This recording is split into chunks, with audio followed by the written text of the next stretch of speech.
Greed often wears a tailored suit, but on this particular Tuesday, it wore a smirk that belonged to a man named Carter Kensington.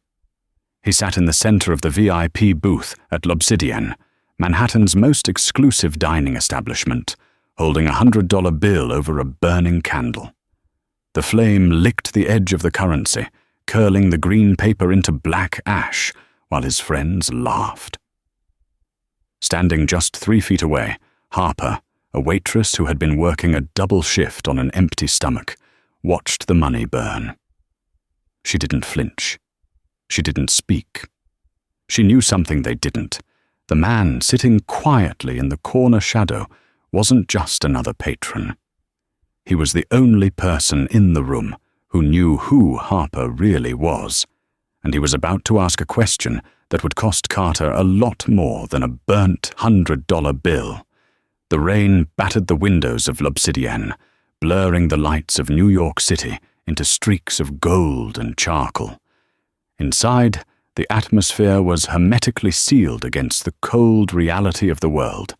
The air smelled of truffle oil, aged mahogany, and the metallic tang of expensive jewelry. It was a place where a bottle of wine cost more than Harper's rent for 3 months, and where the clientele spoke in hushed tones about mergers that could bankrupt small countries. Harper adjusted the collar of her uniform. It was stiff, starched, and uncomfortable, designed to make her look like part of the furniture, elegant, functional, and ultimately invisible. She checked her reflection in the polished brass of the espresso machine. Her dark hair was pulled back into a severe bun, her face scrubbed clean of makeup. She looked tired. But beneath the fatigue, there was a sharpness in her grey eyes that the uniform couldn't hide. Table 4 needs a refill on the 82 Chateau Margaux, the floor manager, a nervous man named Mr. Henderson, hissed as he brushed past her. And Harper? Smile. You look like you're attending a funeral. I might be, by the end of the night, Harper murmured, grabbing the decanter. She made her way across the floor, her shoes silent on the plush velvet carpet. Table 4 was the loudest in the room. It was occupied by the Golden Circle, a group of 4 young elites who treated the restaurant like their private living room. There was Carter Kensington, the son of a real estate tycoon, whose laugh sounded like a bark. Next to him sat Beatrice Vane, an heiress to a pharmaceutical empire, scrolling through her phone with bored indifference. Across from them were Preston and Cole, 2 investment bankers who wore their arrogance as comfortably as their Patek Philippe watches. As Harper approached, the conversation didn't pause. It never did. To them, she wasn't a person interrupting. She was a vending machine dispensing luxury. I'm telling you, Carter was saying, gesturing with a forkful of lobster. The acquisition is a done deal. We gut the company, sell the assets, and by Monday, I'm buying that island in the Grenadines. You said that about the tech startup last month, Beatrice drawled, not looking up from her screen. And then the SEC started sniffing around. Details, B. Details, Carter scoffed. He looked up as Harper poured the wine. He didn't look at her face, only at the level of the liquid in his glass. Careful. That's worth more than your life. Harper's hand remained steady, not a single drop spilling. Enjoy, sir. Wait, Carter said, his voice dropping an octave, shifting from dismissive to predatory. He placed a hand over the rim of his glass, stopping her. I didn't say stop pouring. Harper paused. The glass was already perfectly full. Sir, if I pour more, it will spill. Then let it spill. Carter smiled, a cruel, tight expression. I'm paying for the bottle. If I want it on the tablecloth, that's my business. Pour. The restaurant went quiet near them. Beatrice looked up, finally interested. Preston and Cole exchanged amused glances. This was their favorite game. Break the staff. Harper looked at the pristine white tablecloth. She looked at Carter's expectant, taunting eyes. She knew the rules. The customer is always right, even when they are a tyrant. She tipped the decanter. The dark red liquid rose over the rim, cascading down the side of the crystal stem and staining the white linen like a fresh wound. "Oops," Carter laughed, pulling his hand away just in time. "Look at that mess. You're clumsy, aren't you?" "I did as you asked, sir," Harper said, her voice devoid of emotion. "I asked." Carter feigned shock, turning to his friends. "Did you hear me ask her to spill wine all over the table?" "I heard nothing," Preston chuckled. "She's clearly incompetent," Beatrice added, wrinkling her nose. "Clean it up," Carter commanded, snapping his fingers. "And bring us another bottle, on the house, since you wasted this one." Harper took a breath. A deep, steadying breath that she held in her lungs until it burned. She reached for the napkin, bowing her head. As she wiped the stain, she felt their eyes on her back, judging, mocking, dehumanizing. But Harper wasn't just a waitress. That was the twist of fate they couldn't see. 6 years ago, she had been sitting at tables like this.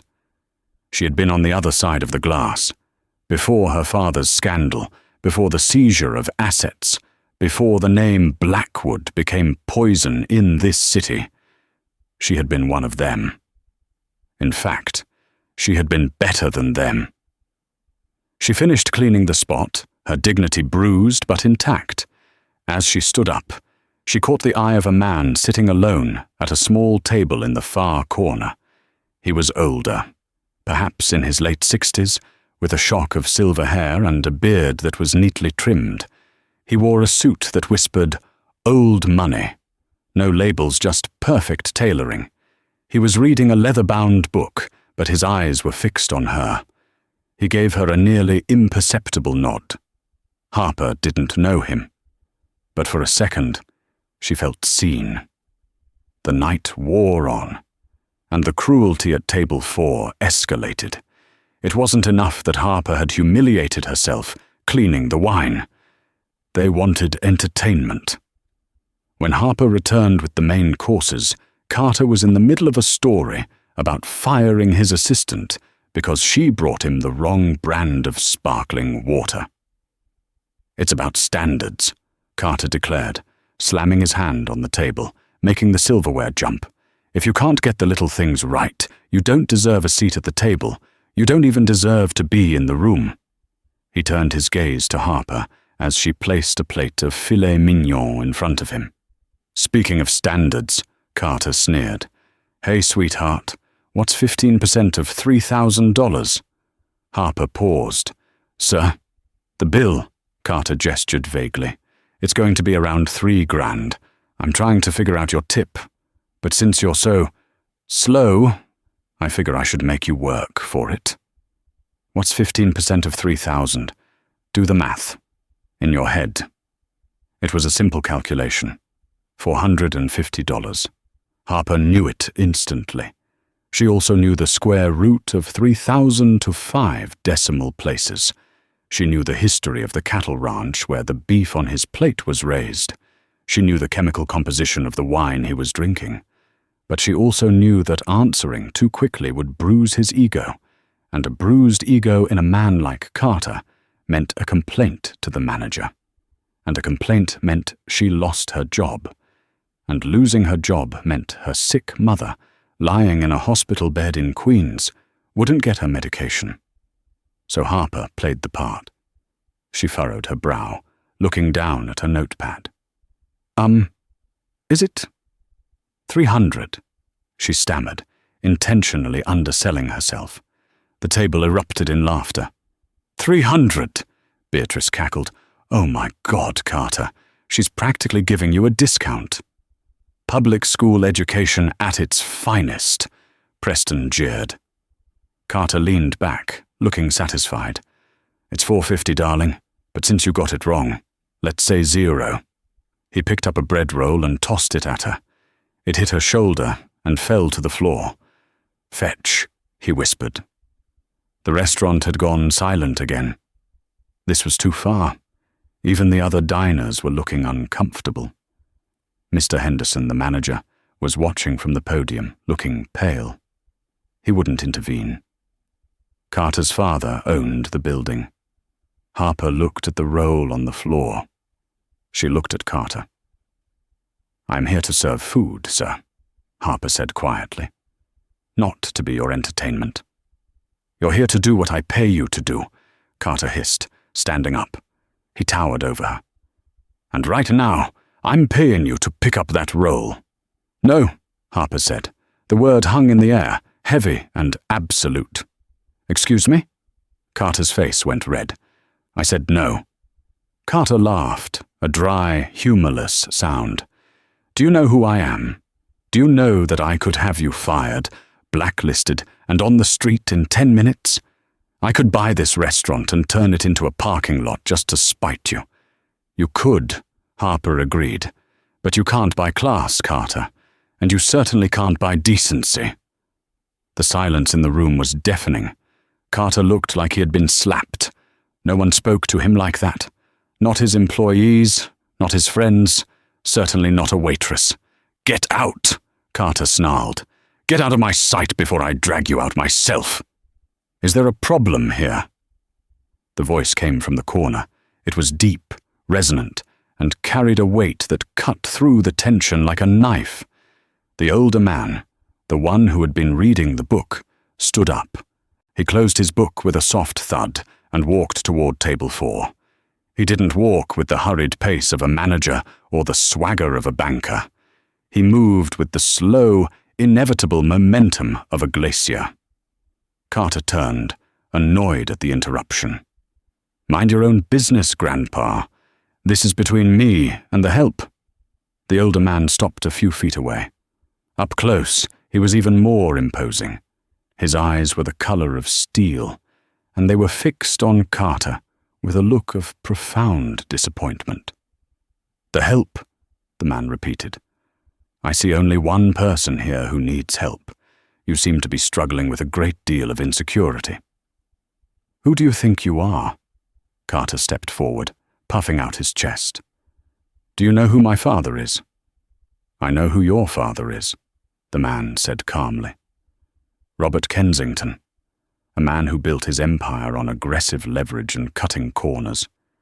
He's a shark. But sharks, at least, have a purpose in the ecosystem. You? You are merely a parasite, feeding on the scraps he leaves behind."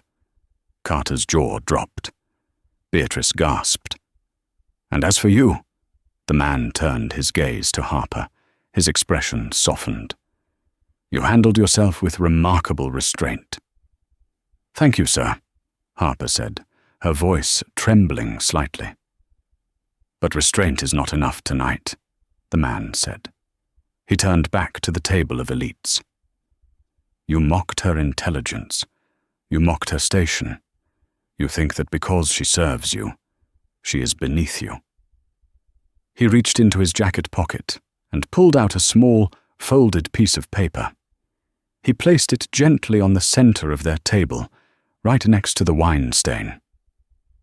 "Let us test that theory," the man said. "I have a question, a single question.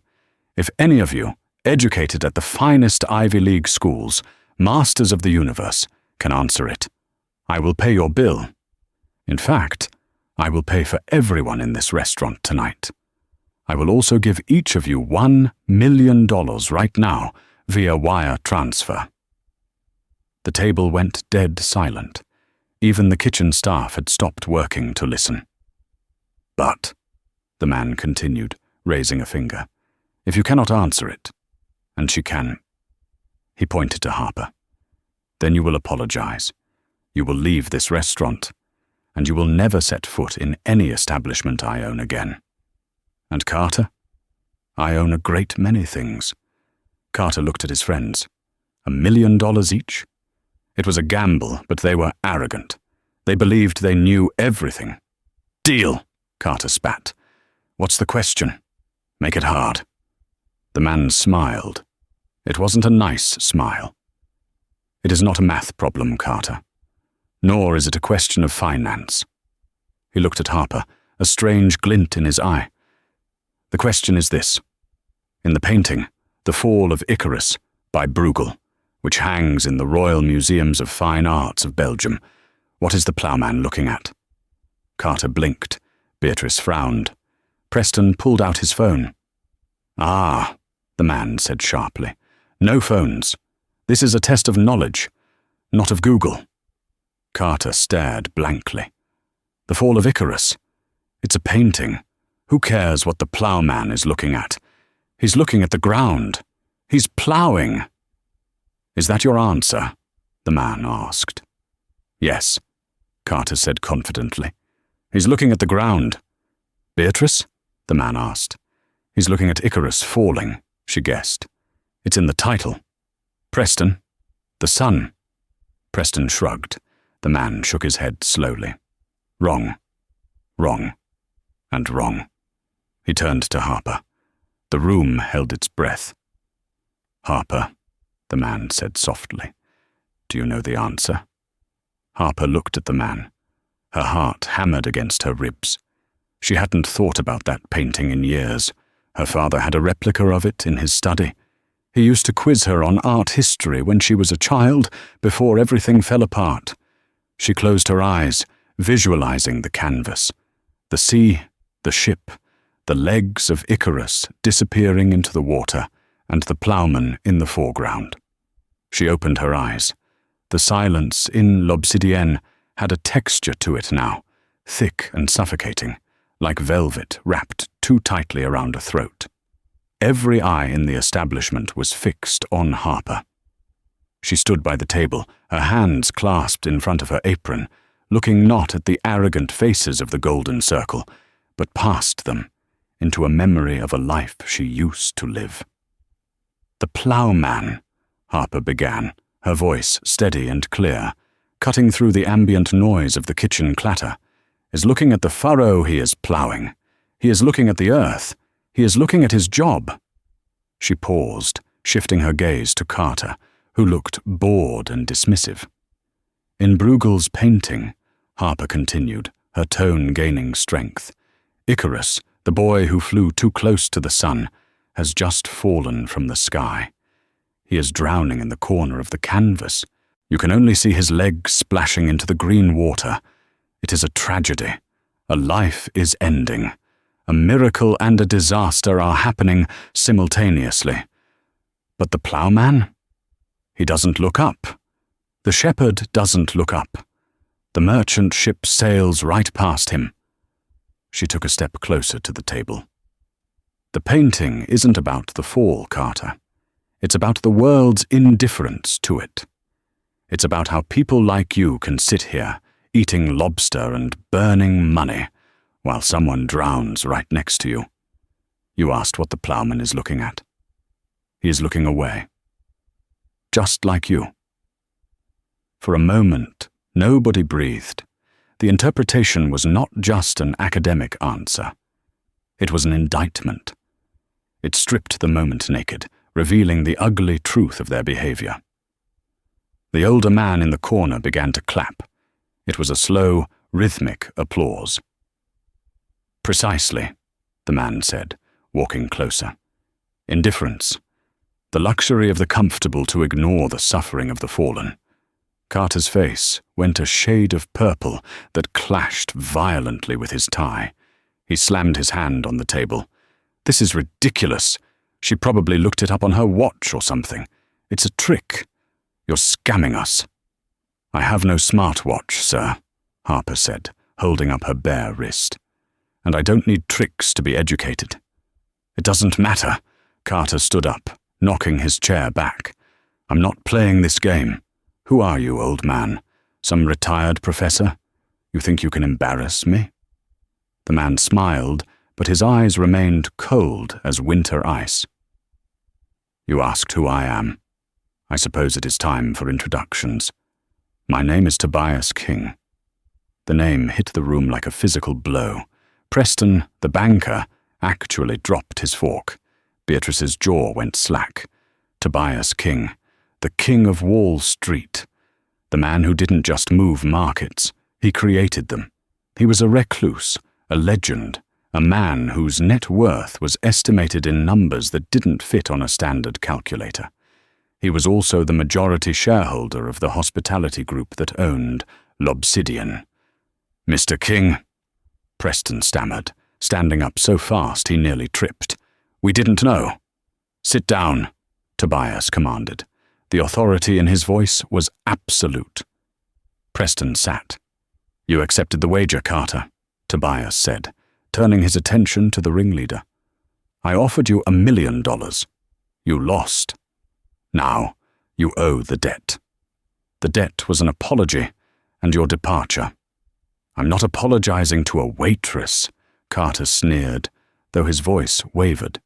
He was arrogant, but he wasn't suicidal. Challenging Tobias King was financial suicide. "My father does business with you, King. He won't be happy about this." "Your father," Tobias said, pulling a sleek black phone from his pocket, "is Robert Kensington. Yes. Let's see what he thinks." Tobias dialed a number and put it on speaker. It rang once. "Tobias?" A gruff voice answered. "To what do I owe the pleasure? Is the merger moving forward?" "Robert," Tobias said smoothly. "I'm currently dining at L'Obsidian. Your son is here. He's made quite a spectacle of himself. He's insulted my staff, disrupted my dinner, and displayed a level of ignorance that I find concerning for a future heir." "Carter did what?" Robert's voice dropped, dangerous and low.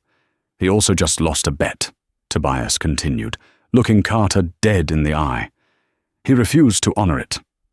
I'm wondering, Robert, if a man who cannot honor a simple wager is fit to handle the accounts I have parked at your firm. I'm thinking of moving my liquidity to Hong Kong in the morning." "No," Robert shouted over the phone. "Tobias, don't be rash. Put Carter on. Put him on now." Tobias held the phone out to Carter. Carter's hand shook as he took it. "Dad?" Carter squeaked. "Get out of there," Robert roared, the sound echoing through the silent restaurant. "Apologize to whoever he tells you to apologize to, and get out. If you cost me the King account, I will cut you off so fast you'll be begging on the street by midnight. Do you hear me?" "Yes, sir," Carter whispered. He handed the phone back to Tobias. He looked at Harper. The smirk was gone. The arrogance had evaporated, leaving behind a scared, small boy in an expensive suit. "I'm sorry," he mumbled, looking at her shoes. "Louder," Tobias said, "and look her in the eye. She is a human being, not a piece of furniture." Carter swallowed hard. He looked up, his eyes meeting Harper's.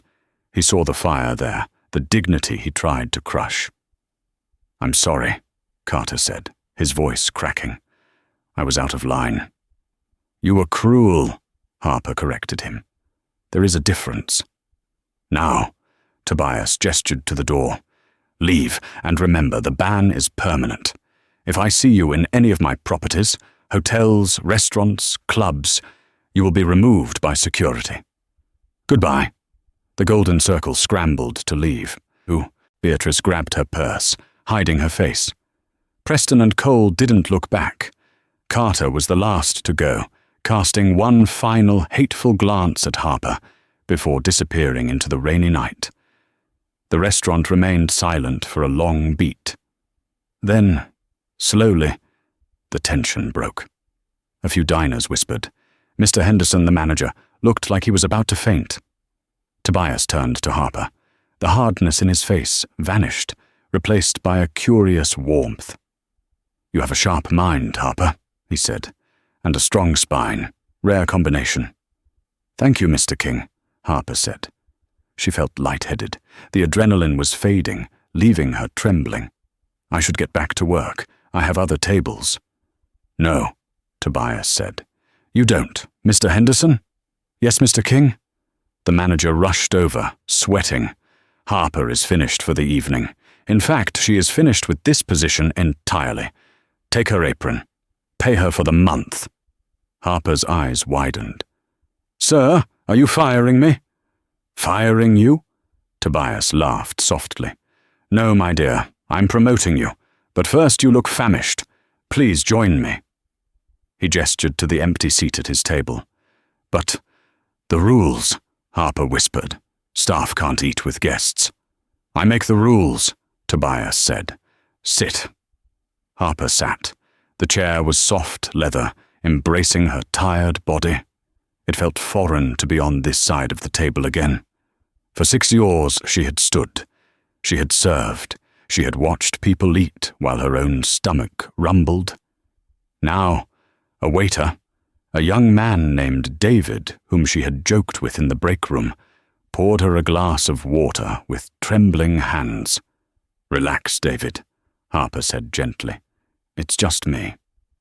David nodded nervously and retreated. Tobias watched her carefully. He didn't speak until the appetizers arrived, truffle risotto and seared scallops. He pushed the plate toward her. Eat, he commanded gently. We cannot discuss the future on an empty stomach. Harper didn't need to be told twice. She ate with dignity, but with a hunger she couldn't fully mask. The flavors exploded on her tongue, reminding her of a life she thought was dead and buried. You handled the painting question well, Tobias said, taking a sip of his wine. But you didn't just know the answer because you studied art. You knew it because you owned a copy. Or rather, your father did. Harper froze, her fork halfway to her mouth. She slowly lowered it. The noise of the restaurant seemed to fade away again. How do you know about my father? She asked, her voice guarded. William Blackwood, Tobias said the name with reverence. A brilliant man, a visionary in the shipping industry. He built a logistics empire from nothing. He was a man of honor. He was a criminal, Harper said bitterly. According to the courts, embezzlement, fraud. He died of a heart attack in a prison cell 2 weeks after his sentencing. That's what the world knows. The world knows what it was told, Tobias corrected. The world is often wrong, just as Carter was wrong about the plowman. He leaned forward, his steel-grey eyes locking onto hers. I knew your father, Harper. We were competitors, yes, but we were also friends. We played chess on Thursdays. We discussed philosophy. When the scandal broke, when the feds raided his offices, nothing added up. William was many things, stubborn, proud, ambitious, but he was not a thief. He would never have stolen from his own pension fund. Harper felt a lump form in her throat. She had spent 6 years trying to bury the memory of her father, trying to distance herself from the shame of the Blackwood name. To hear this powerful stranger defend him was disorienting. It doesn't matter now, Harper whispered. He's gone. The money is gone. They took everything. The house in the Hamptons, the penthouse, the cars, even my mother's jewelry. We were left with nothing. I had to drop out of Columbia. I became this. She gestured to her uniform. And yet, Tobias said, you retained your dignity. That is the one thing they couldn't seize. He reached into his jacket pocket again. This time, he didn't pull out a phone or money. He pulled out a small, tarnished silver key. He placed it on the white tablecloth between them. Do you know what this is? Harper looked at the key. It looked old, the metal dull and scratched. No. 6 years ago, 3 days before his arrest, your father came to me, Tobias said. His voice dropped to a hush. He was paranoid. He said he was being set up. He said someone on the inside was cooking the books to frame him. He gave me this key. He made me promise to keep it safe until the dust settled. He said, if anything happens to me, find Harper, but not right away. Wait until she's ready. Wait until she's been forged in the fire. Harper stared at him. Forged in the fire? He knew you were soft, Harper, Tobias said brutally. You were a rich girl. Protected. Spoiled, perhaps. He knew that if he handed you a war, you would lose. He wanted you to learn what the world was really like. He wanted you to see the view from the bottom. Tobias gestured around the restaurant. Tonight I watched you. I watched you take abuse from that boy. I watched you maintain your composure. I watched you outsmart them. You are no longer the soft girl from the Upper East Side. You are iron now. What does the key open? Harper asked, her hand trembling as she reached for it. The metal was cold against her skin. A safe deposit box in Zurich, Tobias said. But it's not just money inside, Harper. If it were just money, I would have wired it to you years ago. Inside that box is the evidence, the original ledgers, the recordings, the proof of who really framed William Blackwood. Harper's grip tightened on the key until her knuckles turned white. Who? She demanded. Who did it? Tobias sat back, a dark look crossing his face. The man who just called his son to yell at him, Tobias said. Robert Kensington. He didn't just want your father's company. He wanted to destroy him. He planted the evidence. He bribed the auditors. He killed your father, Harper, just as surely as if he had pulled the trigger. The room spun. Robert Kensington, Carter's father, the man whose son had just poured wine on her table and mocked her poverty. The irony was so sharp it felt like a physical wound. Why tell me now? Harper asked. Why tonight? Because, Tobias said, Robert Kensington is launching a hostile takeover of my company next week. He is coming for me, just like he came for your father. I am an old man, Harper. I can fight, but I cannot fight alone. I need someone who knows the enemy. I need someone who has a reason to burn his empire to the ground. He extended his hand across the table. I don't want you to be a waitress anymore, Harper. I want you to be my partner.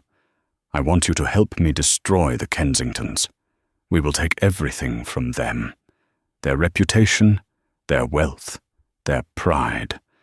We will make them look at the ploughman while their world burns. Harper looked at his hand.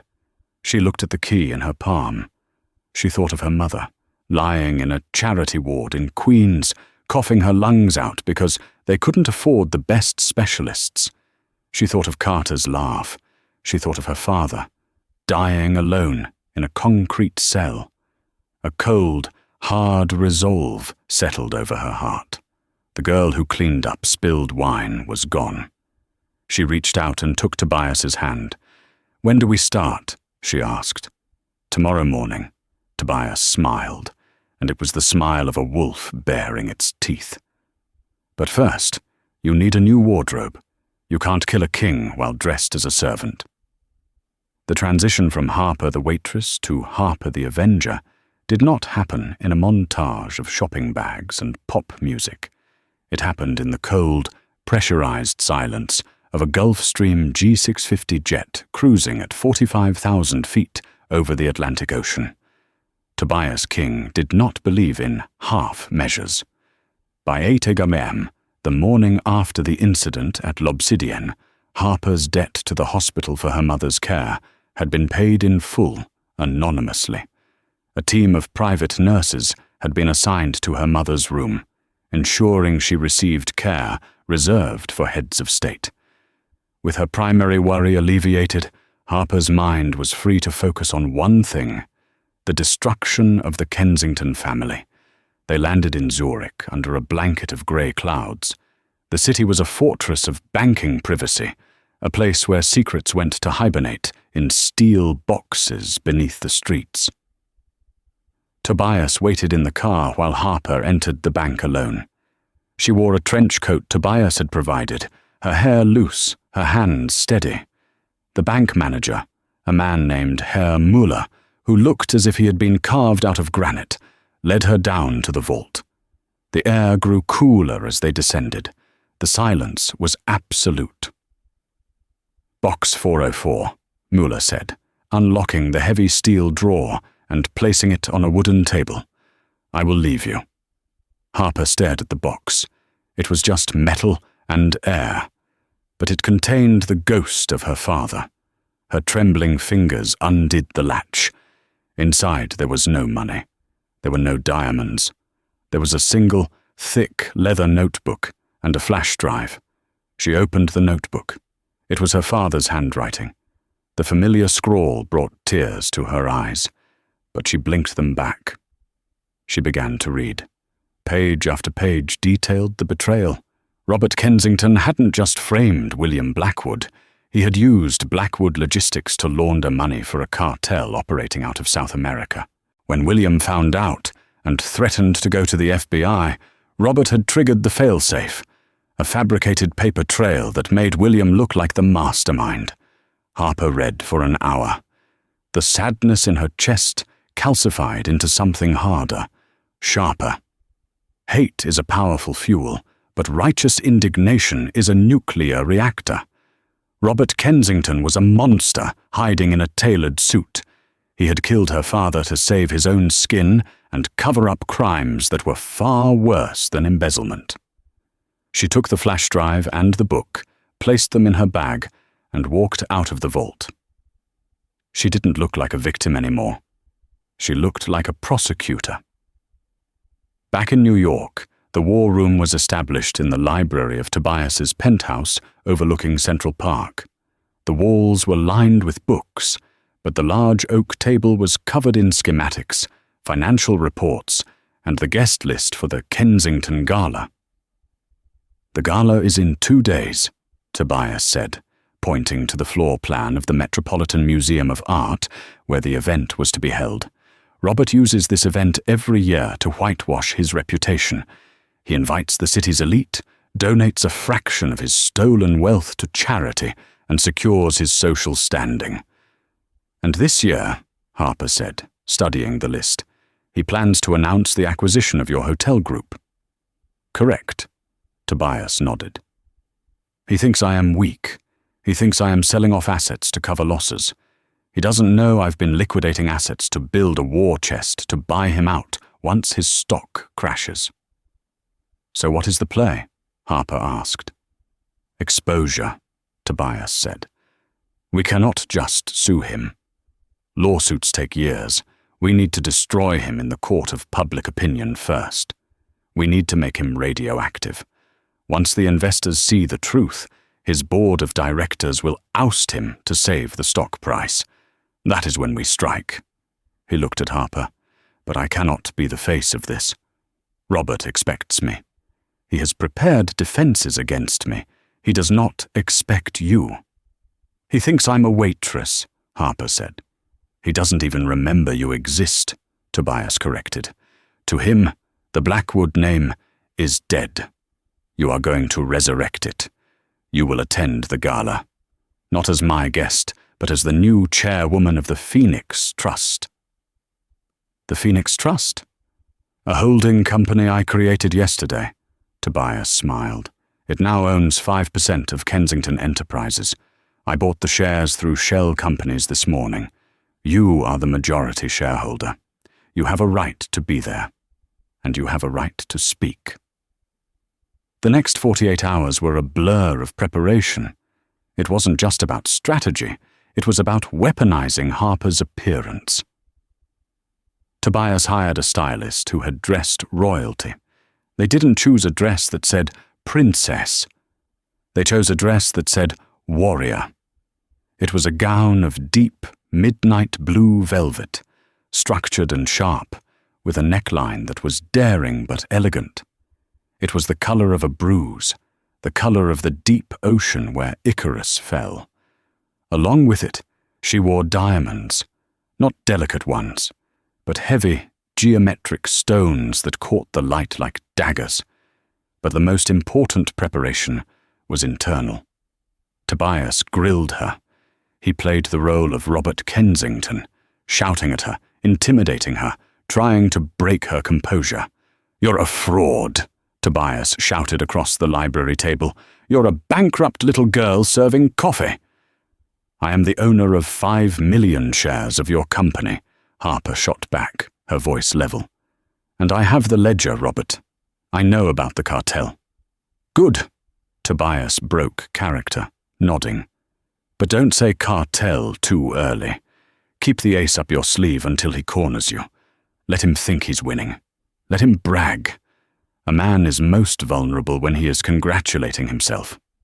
On the night of the gala, Harper stood before the full-length mirror in the penthouse. Her hair was swept back, revealing the sharp line of her jaw. Her makeup was flawless, emphasizing her eyes, the same grey eyes that had watched the wine spill. She looked at herself, searching for the waitress who was afraid of losing her tips. She couldn't find her. That girl had been left in the rain outside L'Obsidienne. "Are you ready?" Tobias asked, standing at the door in his tuxedo. Harper touched the small clutch purse under her arm.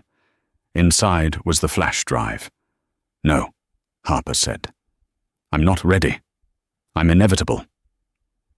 The Temple of Dendor at the Metropolitan Museum of Art was bathed in golden light. The ancient Egyptian sandstone glowed warmly against the backdrop of Central Park at night, visible through the massive glass walls. The air was filled with the murmur of 300 of New York's wealthiest citizens, the clinking of crystal champagne flutes, and the soft strains of a string quartet playing Vivaldi.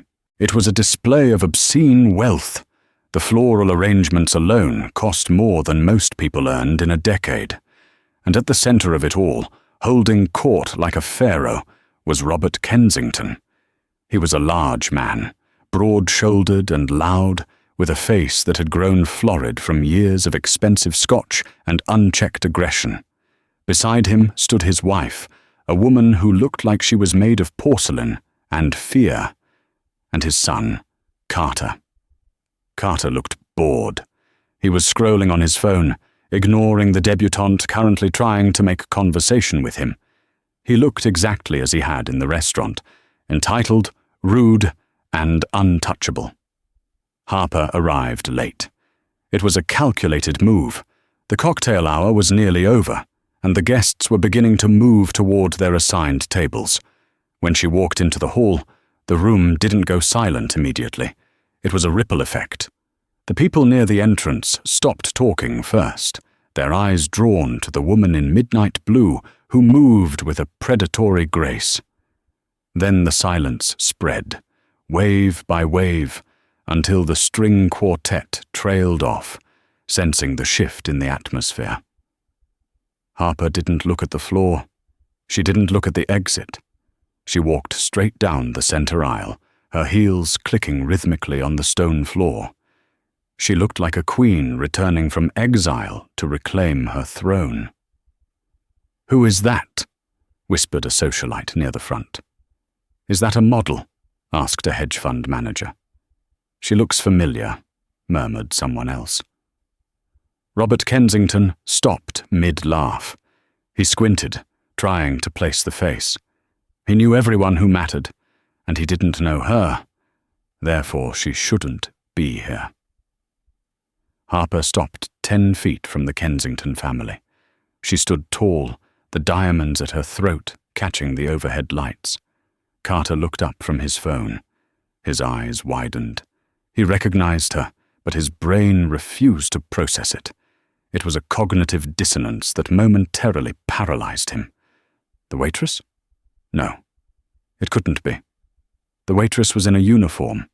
She was poor. This woman is power. "Good evening," Harper said. Her voice was amplified by the acoustics of the temple, clear and melodious. Robert Kensington stepped forward, his smile tight and fake. "I'm afraid you have the disadvantage of me, my dear. I don't believe we've met. And this is a private event. Invitation only."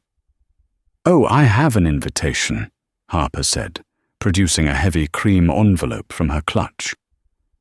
"But I think there's been a clerical error with the seating chart. You see, you have me listed at table 19, near the kitchen. I believe I belong at the head table." Robert chuckled, a condescending sound. "I assure you, my staff makes no errors." And who might you be?" "My name," Harper said, letting the silence hang for a second, "is Harper Blackwood." The name hit Robert Kensington like a physical slap. His face went pale, draining of all colour instantly. The glass in his hand tilted, spilling champagne onto his tuxedo shoe, a poetic mirror of the restaurant incident, though he didn't realize it. "Blackwood?" whispered a man in the crowd. "As in William Blackwood?" "I thought they were destitute," another whispered. "You," Robert stammered. He recovered quickly, his anger overriding his shock. "William's daughter. I heard you were working in the service industry. It's quaint that you managed to scrape together enough for a dress, but this is a business gathering, not a charity soup kitchen." Carter stepped forward, finding his courage now that his father was on the attack. "She is a waitress, Dad. She's the one I told you about, the incompetent one at L'Obsidienne. Security, get her out of here." Two large security guards in black suits started moving toward Harper. The crowd parted, sensing blood. This was the drama they secretly craved. "I wouldn't do that," a deep voice boomed from the entrance. Tobias King walked in. He was leaning on a cane, a prop, Harper knew, to make him look frail and harmless. He walked slowly to Harper's side. "Tobias," Robert sneered. "I see you brought your charity case. Did you dress her up to beg for mercy? I told you, the acquisition is happening. Your company is finished." "Actually," Tobias said, checking his watch, "I'm just here as an advisor. Harper isn't my charity case. She is my business partner." "Partner?" Carter laughed. "She spills wine for a living." "And you burn money for attention," Harper said, turning her cold gaze on Carter. "We all have our hobbies, Carter. Mine just happens to be corporate law and forensic accounting." She turned back to Robert. The security guards had stopped, unsure of what to do with Tobias King standing there. "Robert," Harper said, "I'm not here to eat your dinner. I'm here to clarify the ownership structure of Kensington Enterprises before you make your announcement." "Security!" Robert screamed, losing his composure. "Throw them both out! Now!" "If you touch me," Harper said, her voice dropping to a dangerous whisper that the microphone on the podium picked up, "I will upload the contents of this flash drive to the SEC, the FBI, and the New York Times within 30 seconds. She held up the small silver drive. Robert froze, his eyes locked onto the drive. He knew. Deep down, in the pit of his rotted soul, he knew what was on it. He looked at Harper, really looked at her, and saw William Blackwood's eyes staring back at him. "You're bluffing," Robert hissed. "William didn't have anything. We checked everything." "You checked his office," Harper said. "You checked his home. You checked his bank accounts. But you didn't check the one place a father keeps his most precious things. You didn't ask the ploughman what he was looking at, Robert. You were too busy watching Icarus fall." The reference to the painting confused the crowd, but it terrified Carter. He remembered the humiliation.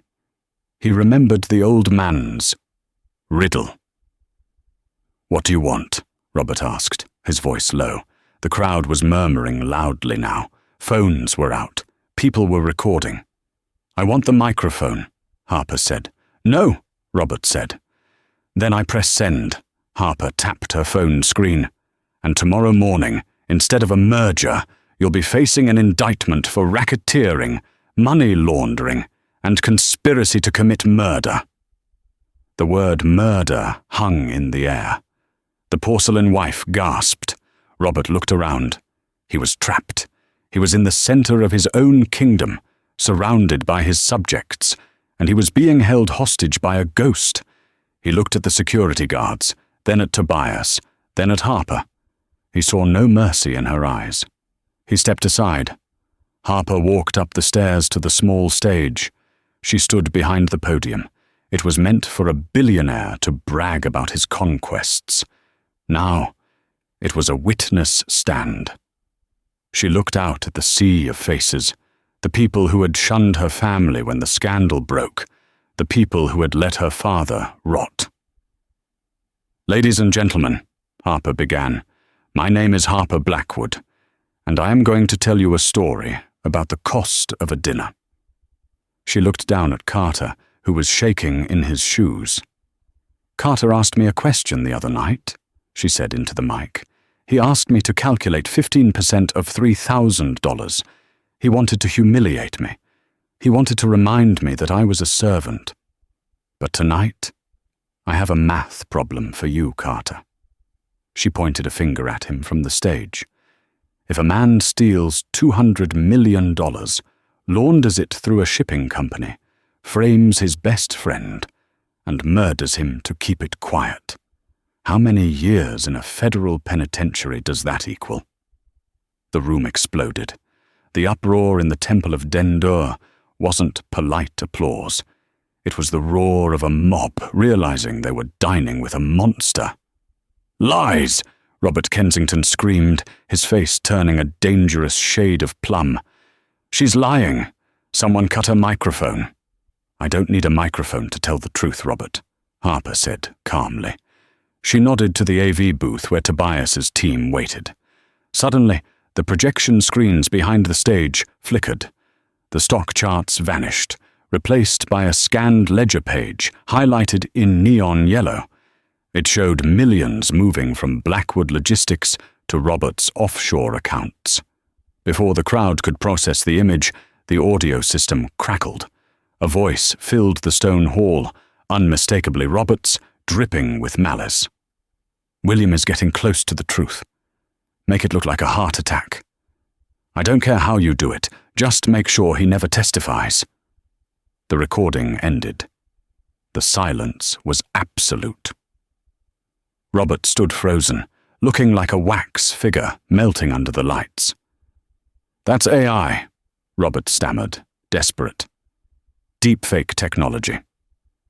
"It was recorded on an analog tape in my father's office," Harper countered, her voice amplifying through the hall.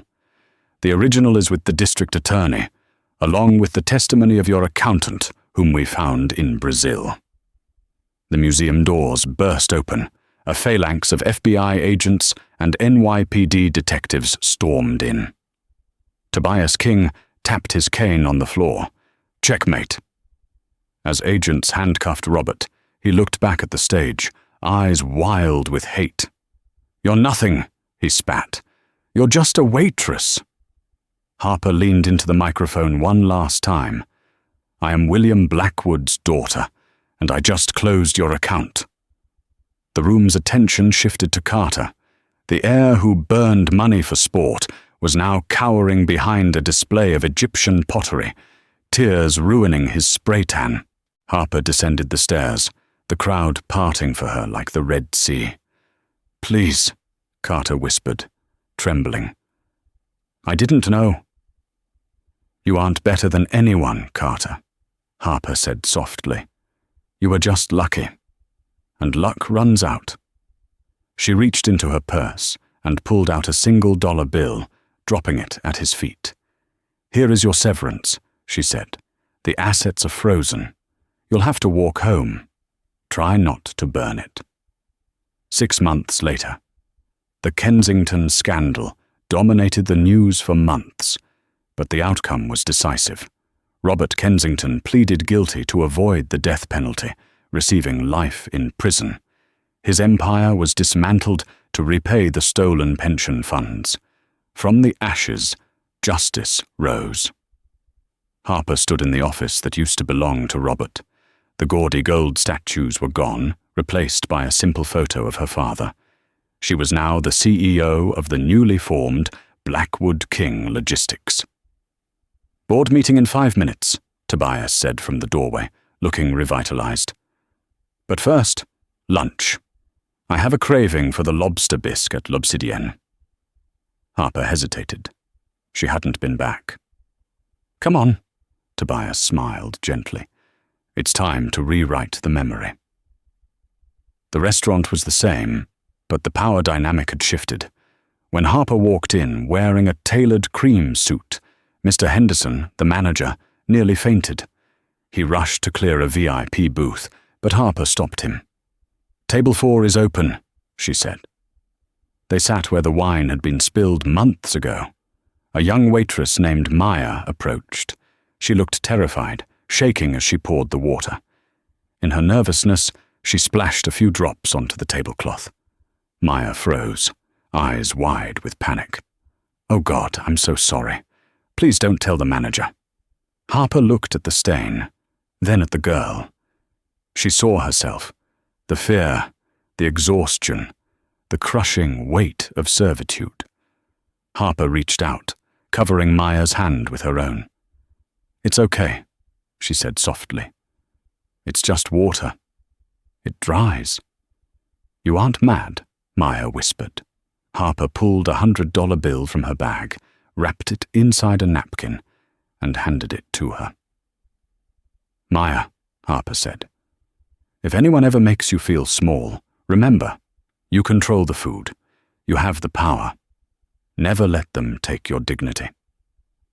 As Maya walked away with her shoulders straighter, Tobias grinned. "You're a soft touch. I learned from the best." Harper raised her glass in a toast to the empty air. The wine didn't taste like servitude anymore. It tasted like victory. The glass cage was gone. She was finally free. The story of Harper Blackwood is more than just a revenge thriller. It is a testament to the resilience of the human spirit. While the Kensingtons of the world believe that power comes from what you can buy, Harper proved that true power comes from what you can endure and what you know. She was mocked, dehumanized, and underestimated, yet she held the keys to the kingdom the entire time. The twist wasn't just that she was rich or that she had a powerful ally. The twist was that her intellect and her character were weapons that money couldn't defend against. In a world full of Carters who burn money for attention, be a Harper who understands the value of dignity, education, and timing.